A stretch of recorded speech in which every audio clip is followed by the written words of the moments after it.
Good day, Icons. So today, we're going to talk about the poem Seafarer. So this poem was found in the Exeter Book, which contains the largest known collection of Old English poetry, and it is kept in the Exeter Cathedral in England. This poem has its origin in Old English period of English literature from the years 450 up to 1100. And the Seafarer is composed of 124 lines, and it is commonly referred to as an elegy. So let's talk about the poem before we have it. Okay? So the Seafarer tells the reminiscence of an old seafarer. It reflects the vital role played by the sea in an English life.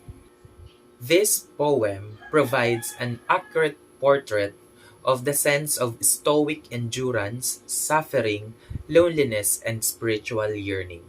This poem is divisible into two sections. The first one is elegiac, and the second one is didactic.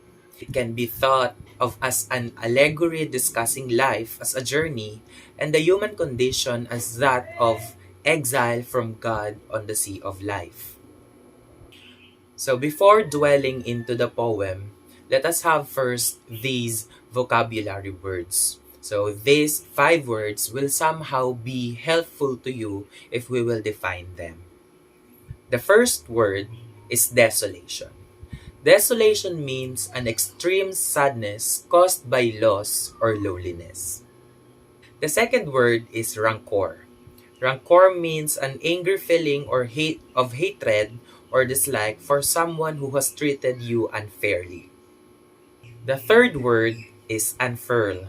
Unfurl means to cause something that is folded or rolled up to open. So for example, your fists, okay? You're going to unfurl it, you're going to open it up. The fourth word is scorch. Scorch means to burn a surface of something so as to change its color or texture. And the fifth word is fervor. Fervor means a strong feeling of excitement and enthusiasm. So keep in mind the meaning of those words, for they may help you in understanding the meaning of the poem. So let's deal with the poem.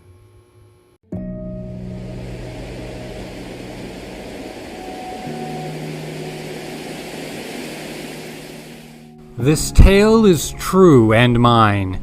It tells how the sea took me, swept me back and forth in sorrow and fear and pain, showed me suffering in 100 ships, in 1,000 ports, and in me.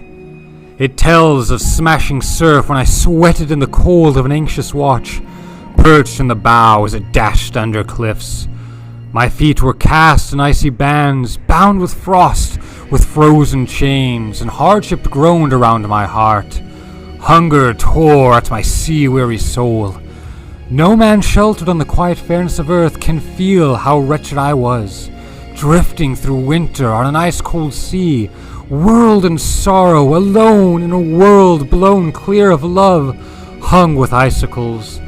The hailstorms flew. The only sound was the roaring sea, the freezing waves. The song of the swan might serve for pleasure, the cry of the seafowl, the death noise of birds instead of laughter, the mewing of gulls instead of mead. Storms beat on the rocky cliffs and were echoed by icy feathered terns and the eagle's screams. No kinsman could offer comfort there to a soul left drowning in desolation. And who could believe, knowing but the passion of cities, swelled proud with wine and no taste of misfortune, how often, how wearily I put myself back on the paths of the sea. Night would blacken, it would snow from the north, frost bound the earth, and hail would fall, the coldest seeds. And how my heart would begin to beat, knowing once more the salt waves tossing in the towering sea. The time for journeys would come, and my soul called me eagerly out, sent me over the horizon, seeking foreigners' homes. But there isn't a man on earth so proud, so born to greatness, so bold with his youth, grown so brave, or so graced by God, that he feels no fear as the sails unfurl, wondering what fate has willed and will do. No harps ring in his heart, no rewards, no passion for woman, no worldly pleasures, nothing. Only the oceans heave, but longing wraps itself around him. Orchards blossom, the towns bloom, fields grow lovely as the world springs fresh, and all these admonish that willing mind, leaping to journeys, always set in thoughts traveling on a quickening tide. So summer sentinel, the cuckoo, sings in his murmuring voice, and our hearts mourn as he urges. Who could understand in ignorant ease what we others suffer as the paths of exile stretch endlessly on?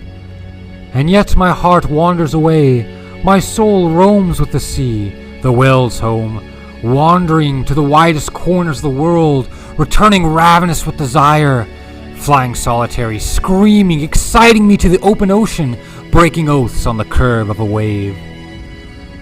Thus the joys of God are fervent with life, where life itself fades quickly into the earth. The wealth of the world neither reaches to heaven nor remains. No man has ever faced the dawn, certain which of fate's three threats would fall: illness, or age, or an enemy's sword, snatching the life from his soul. The praise the living pour on the dead flowers from reputation, plant an earthly life of profit reaped, even from hatred and rancor, of bravery flung in the devil's face, and death can only bring you earthly praise and a song to celebrate a place with the angels, life eternally blessed in the hosts of heaven. The days are gone when the kingdoms of earth flourished in glory. Now there are no rulers, no emperors, no givers of gold, as once there were, when wonderful things were worked among them, and they lived in lordly magnificence. Those powers have vanished, those pleasures are dead. The weakest survives, and the world continues, kept spinning by toil. All glory is tarnished. The world's honor ages and shrinks, bent like the men who mold it. Their faces blanch as time advances, their beards wither, and they mourn the memory of friends. The sons of princes, sown in the dust, the soul, stripped of its flesh, knows nothing of sweetness or sour, feels no pain, bends neither its hand nor its brain.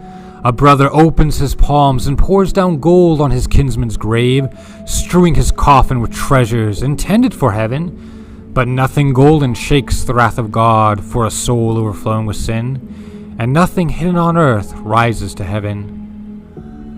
We all fear God. He turns the earth, he sets it swinging firmly in space, gave life to the world and light to the sky. Death leaps at the fools who forget their God.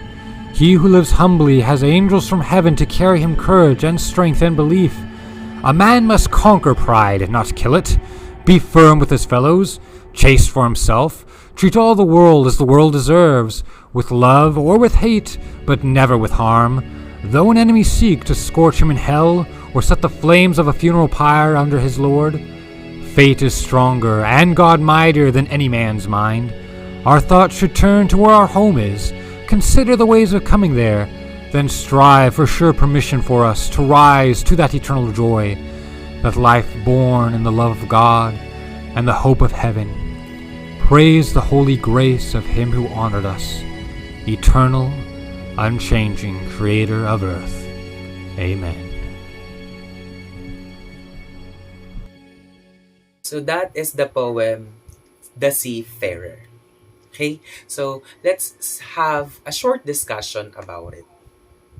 One of the important themes of The Seafarer is the speaker's exile from land and the challenges he experiences as a sailor.